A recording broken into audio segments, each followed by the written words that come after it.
यात्रा शुरू हुई थी तो हमारे जो प्रेस के मित्र हैं उन्होंने कहा कि केरला में अच्छा रिस्पांस है, उत्तर भारत में यात्रा को रिस्पांस नहीं मिलेगा, महाराष्ट्र में, कर्नाटक में नहीं मिलेगा। कर्नाटक में बीजेपी की सरकार है, कर्नाटक पहुंचे तो केरला से बेहतर रिस्पांस कर्नाटक में मिला। फिर मीडिया ने कहा कि भाई कर्नाटक में मिल गया रिस्पांस, महाराष्ट्र में नहीं मिलेगा। मेरा महाराष्ट्र पहुंचे, कर्नाटक से बेहतर रिस्पांस। उसके बाद कहते हैं मध्य प्रदेश में बीजेपी की सरकार है, नॉर्थ इंडिया है, वहां पे तो सवाल नहीं उठता। वहां पे लाखों लोग आ गए बाहर सड़कों पे, गांव के गांव, शहर के शहर बाहर आ गए। फिर कहते हैं हां मध्य प्रदेश में रिस्पांस मिल गया, हरियाणा में नहीं मिलेगा। और हरियाणा ने बाकी सब प्रदेशों को दिखा दिया कि हरियाणा क्या है और हरियाणा क्या कर सकता है।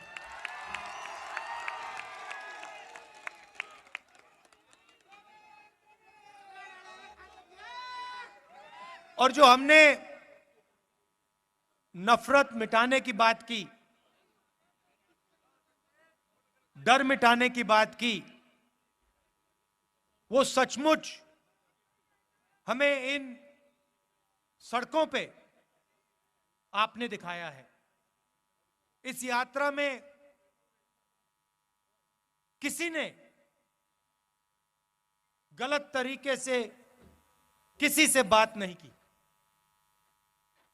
कोई गिरा, चाहे हिंदू हो, मुसलमान हो, सिख हो, ईसाई हो, मैंने अपनी आंखों से देखा। जैसे ही गिरा, यात्रा ने उस व्यक्ति को अपने गोद में लिया। किसी ने नहीं पूछा भाई तुम हिंदू हो, मुसलमान हो, सिख हो, ईसाई हो, कौन सी जात के हो, ना। जैसे ही कोई गिरा वैसे ही पूरी यात्रा ने, हिंदुस्तान ने उसको अपना माना, उसको उठाया, पानी पिलाया, अगर पट्टी की जरूरत थी पट्टी की, और फिर कहा चलो चलो हमारे साथ चलो। यह आपने दिखाया हमें, और यह नई चीज नहीं है। यह आपका जो प्रदेश है, यह सदियों से देश को यही दिखा रहा है। महाभारत की जमीन है, कौरव पांडवों की जमीन है। जो उस समय लड़ाई थी, बात लोगों को अभी समझ नहीं आ रही है, मगर जो उस समय लड़ाई थी वही आज लड़ाई है। लड़ाई किसके बीच में है?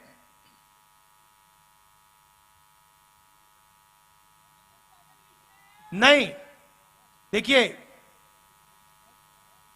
पांडव कौन थे? अर्जुन, भीम, ये लोग कौन थे? ये लोग तपस्या करते थे। ये लोग तपस्या करते थे। क्या पांडवों ने इस धरती पे नफरत फैलाई थी क्या? आपने महाभारत पढ़ी है, क्या उसमें लिखा है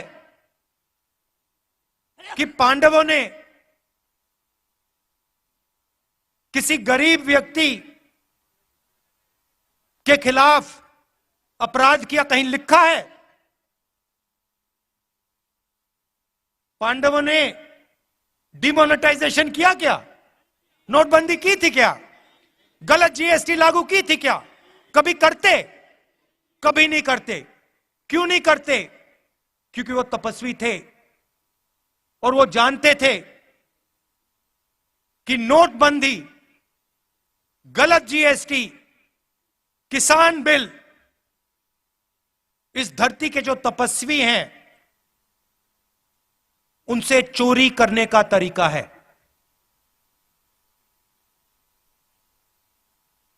एक तरफ तपस्वी थे, 5 थे, दूसरी तरफ संगठन था। एक तरफ 5 तपस्वी और भीड़, उनके साथ पांडवों के साथ हर धर्म के लोग थे।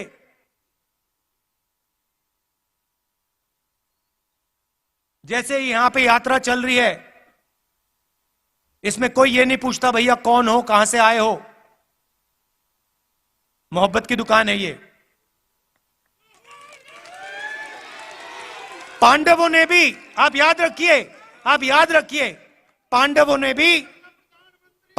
ने भी अन्याय के खिलाफ काम किया था। पांडवों ने भी नफरत के बाजार में मोहब्बत की दुकान खोली थी। देखिए पुलिस वाले सिर हिला रहे हैं, देखिए मुस्कुरा के सिर हिला रहे हैं पुलिस वाले, समझते हैं ये। भैया कैमरा इस साइड मत दिखा देना, फंस जाएंगे। गलती से भी मत दिखा देना। कौरव कौन थे भैया? कौरवों के हाथ में 21वीं सदी के कौरव बता देता हूं। 21वीं सदी के कौरव हाफ पैंट, खाकी हाफ पैंट पहनते हैं, हाथ में लाठी लिए होते हैं और शाखा लगाते हैं। उनके साइड में, उनकी तरफ हिंदुस्तान के 2-3 सबसे अमीर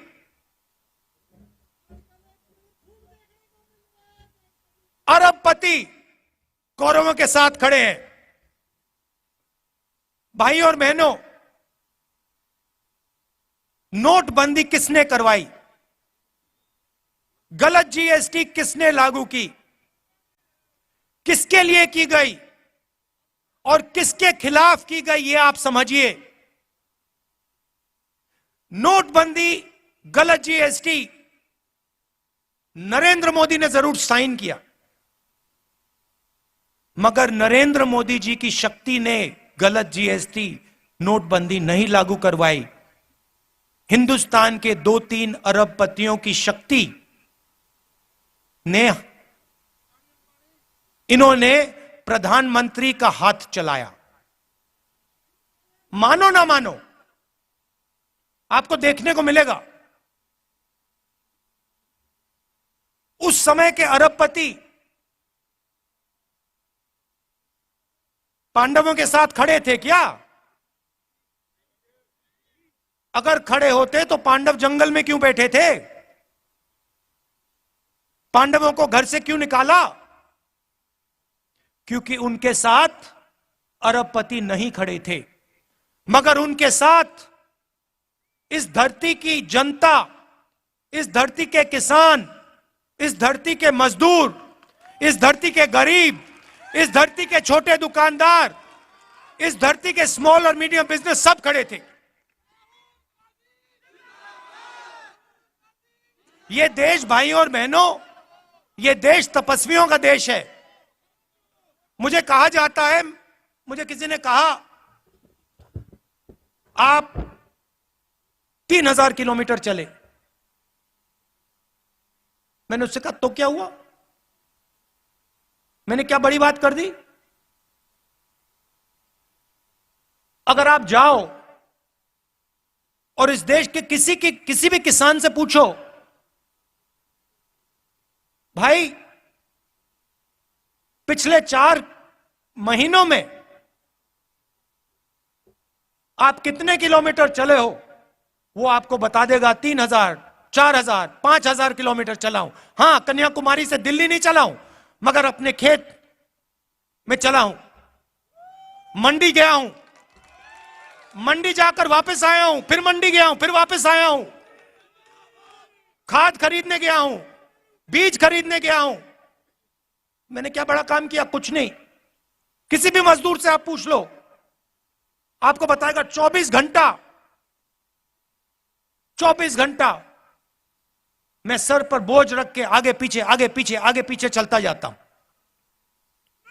वो ये जो घड़ी है ना फिटबिट वाली, ये जो मैं पहना हूं, जो किलोमीटर दिखा देती है, वो नहीं पहनता है।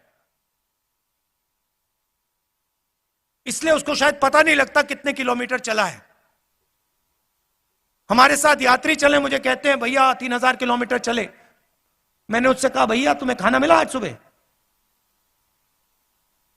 भोजन खाया तुमने? कितने बार भोजन खाया? 3 बार खाया ना। तो वो जो चल रहे हैं, आधी रोटी खा रहे हैं, और तुम क्या बड़ी बात कर रहे हो? वो आधी रोटी में 3000 किलोमीटर चलते हैं, तुम भरपूर खाना खा के 3000 किलोमीटर चल के छाती फैला रहे हो। क्या मतलब है इसका?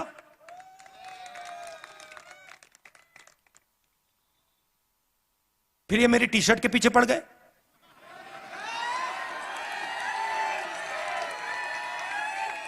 इनको अभी तक समझ नहीं आ रही बात। नहीं, उनको समझ नहीं आ रही बात। देखो ये कह रहे हैं टी शर्ट क्यों पहना है, ये सफेद टी शर्ट क्यों पहना है, इसको सर्दी नहीं लगती। सबसे पहले मैं आपको बताता हूं क्यों पहना हूं।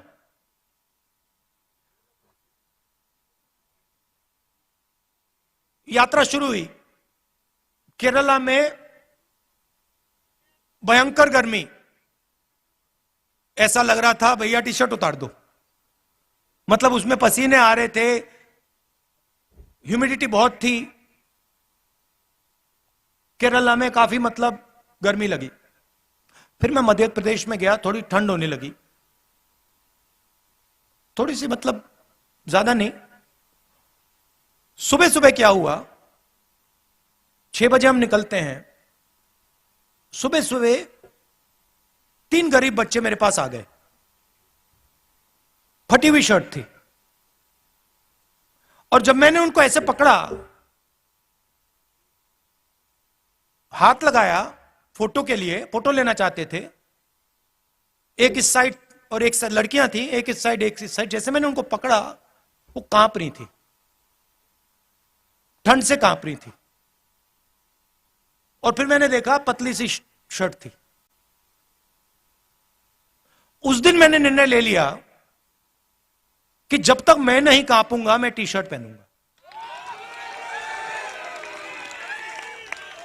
जब कांपना शुरू हो जाएगा, जब मुझे अच्छी मतलब ठंड लगने लगेगी, जब जबरदस्त कठिनाई होगी, तो फिर मैं स्वेटर पहनने का सोचूंगा, मगर उससे पहले नहीं करूंगा। मैं उनको मैसेज देना चाहता हूं, उन 3 लड़कियों को देना चाहता हूं कि अगर आपको ठंड लग रही है, तो फिर राहुल गांधी को भी ठंड लगेगी। जिस दिन आपने स्वेटर पहन लिया, उस दिन राहुल गांधी स्वेटर पहन लेगा। नहीं नहीं नहीं, ये बात मत बोलो, ये फिर से आप गलत बात बोलना शुरू कर दो। महात्मा गांधी नहीं हूं मैं। आप नहीं, सुनो, ये मेरे जैसे इस देश में करोड़ों लोग हैं, ठीक है, करोड़ों लोग हैं। यहां पे क्या हो रहा है, यहां पे काम कोई कर रहा है, तपस्या कोई कर रहा है। जैसे मैंने पांडवों की बात की, यहां पे युद्ध हुआ था, हजारों लोग मरे थे। वो क्यों हुआ था? क्योंकि उस समय हिंदुस्तान में जो काम कर रहा था, जो तपस्या कर रहा था, उस समय किसान थे, मजदूर थे। आज किसान हैं, मजदूर हैं, छोटे व्यापारी हैं, स्मॉल और मीडियम बिजनेस चलाते हैं। आज हमारे पास माइक्रोस्कोप बनाने वाले लोग आए, आप बनाते हैं, मैन्युफैक्चरिंग है, देखो इनकी 100-200 लोगों को ये रोजगार देते हैं। ये तपस्या करते हैं 24 घंटा। कोई माइक्रोस्कोप बनाता है, कोई यहां पे पोल्ट्री फार्म चलाता है, कोई खेती करता है, गन्ना उगाता है। ये तपस्वी है देश के। और खाता कोई और है, और खाता कोई और है, और जो खाता है भैया वो तो दिखते भी नहीं है। उदाहरण देता हूं, प्रधानमंत्री बीमा योजना, आपके जेब में से पैसा निकलता है, आप देते हो, और हिंदुस्तान की सरकार आपका पैसा उसमें जोड़ती है। आप सुबह 4 बजे उठते हो, हम 6 बजे उठते हैं, आप 4 बजे उठते हो। 4 बजे उठने के बाद आप काम शुरू करते हो। आपके साथ खेत में आपके इतने छोटे छोटे बच्चे होते हैं, पूरा परिवार काम करता है। फिर तूफान आता है, आंधी आती है, बारिश होती है, ओले गिरते हैं, और फिर आप जाते हो बीमा लेने। कहते हो भैया चलो नुकसान हो गया, बीमा का पैसा तो भरा था। पता लगता है इंटरनेट पे आपको कंपनी नहीं मिलेगी, नाम नहीं मिलेगा, फोन करो कोई जवाब नहीं देगा। आपकी तपस्या कोई और खा गया। जीएसटी के बारे में बताता हूं, मजेदार बात मैंने सुनी।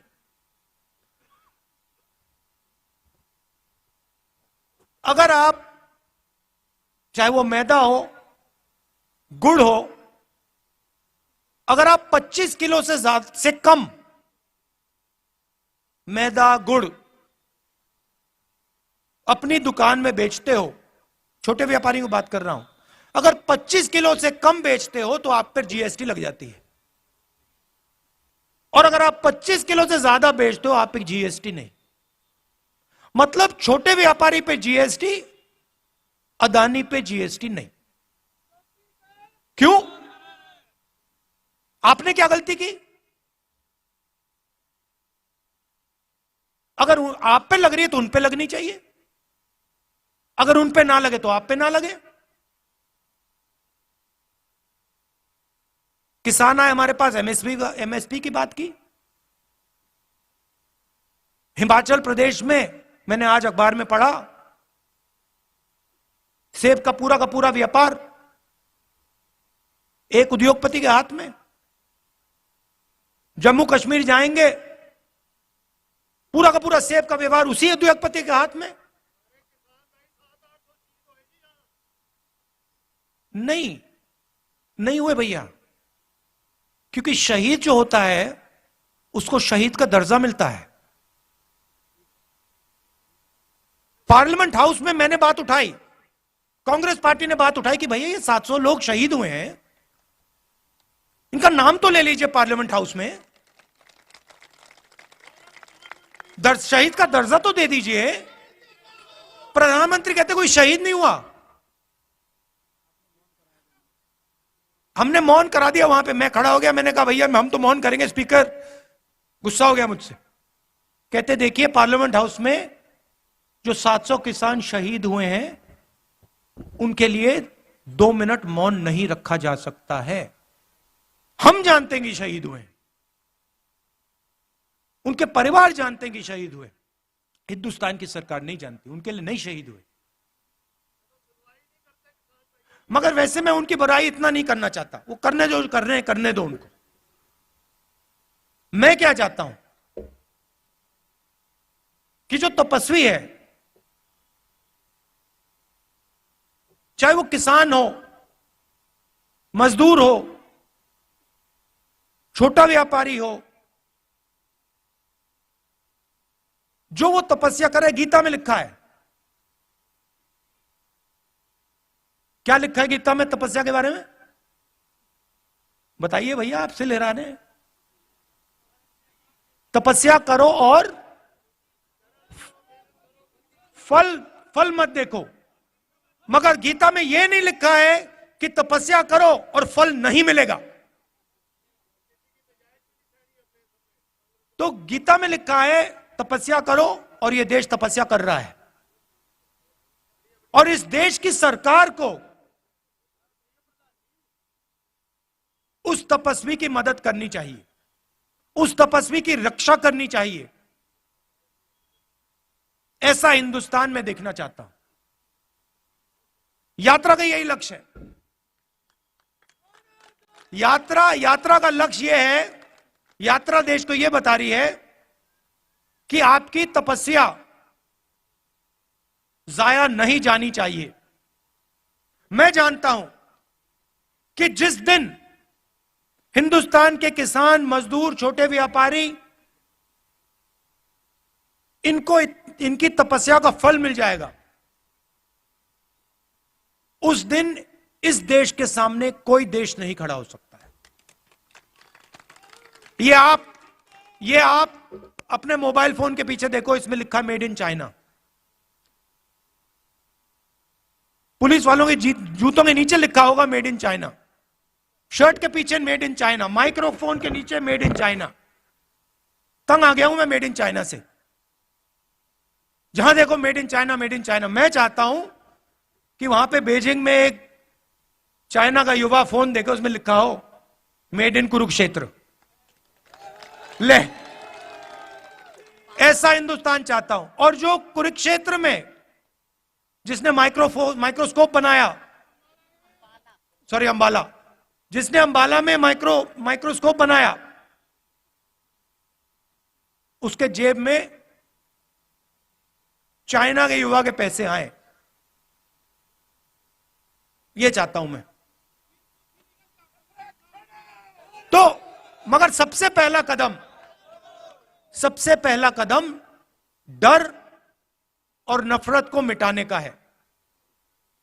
देखिए, हरियाणा में युद्ध हुआ था, पांडवों ने डर और नफरत को मिटाने का काम किया था। जैसे मैंने कहा, नफरत के बाजार में मोहब्बत की दुकान खोली थी। और ये मैं नहीं कह रहा हूं, ये मत सोचिए कि मेरा नारा है। मेरा नारा नहीं, उनका नारा है। ये पांडवों का नारा है, ये पांडवों का नारा है, ये भगवान राम का नारा है, ये इस देश का नारा है। और हजारों सालों से यह नारा चल रहा है। ये कुछ नया काम नहीं किया मैंने। आखिरी बात कहना चाहता हूं, और यह आपको मालूम होनी चाहिए। देखिए, जब भी मैं चल रहा हूं, जहां भी मैं जाता हूं, राजस्थान में जय सिया राम, जय सिया राम। अच्छा, ये आरएसएस वाले हर हर महादेव तो कभी नहीं कहते। आप देखो, नोट करो, कभी नहीं कहते ये। क्यों नहीं कहते? नहीं, मैंने सोचा इसके बारे में, क्यों नहीं कहते हर हर महादेव, क्यों नहीं कहते? नहीं, क्योंकि शिव जी तपस्वी थे और ये हिंदुस्तान की तपस्या पे आक्रमण कर रहे हैं, इसलिए हर हर महादेव नहीं कह सकते। मगर बात मैं जय सिया राम की कर रहा हूं। यहां पे राम राम, राम राम सुना मैंने, राम राम, जय सिया राम। अब जय सिया राम ये कभी नहीं कहते। इन्होंने सीता जी को नारे से निकाल दिया, उठा के बाहर फेंक दिया, कहा हम नहीं कहेंगे। ये हमारी हिस्ट्री, हमारे संस्कार, हमारे इतिहास के खिलाफ काम किया इन्होंने। और जब भी कांग्रेस पार्टी का कोई भी कार्यकर्ता आरएसएस के कार्यकर्ता के सामने आए, उससे कहो तुम जय सिया राम कहोगे, और उससे जय सिया राम कहलवाओ। क्योंकि जितने जरूरी राम थे, उतनी ही जरूरी सीता थी। तो आप सब यहां आए, इतने प्यार से आपने मेरी बात सुनी, दिल से आपका धन्यवाद करना चाहता हूं। और आज एक कमी रह गई, आज एक कमी रह गई। हमने आज वो जो बीजेपी के लोग करते हैं, देखिए उनके संगठन में महिलाएं तो होती नहीं है, अलाउ ही नहीं है। अभी तक नहीं समझ आया मुझे उनके संगठन में महिलाएं क्यों नहीं है, वो अलग बात है, मगर आज हमने पूरा दिन महिलाओं का कर दिया। तो जो हमारे पुरुष हैं उनको आज थोड़ी मुश्किल हुई, आप अंदर नहीं आ पाए, आप मिल नहीं पाए, तो मैं आपसे माफी मांगना चाहता हूं। और कल दोनों स्त्री और पुरुष का दिन है, तो आप सब लोग आ पाएंगे और आपसे मिल सकेंगे। दिल से बहुत बहुत धन्यवाद। नमस्कार। जय हिंद।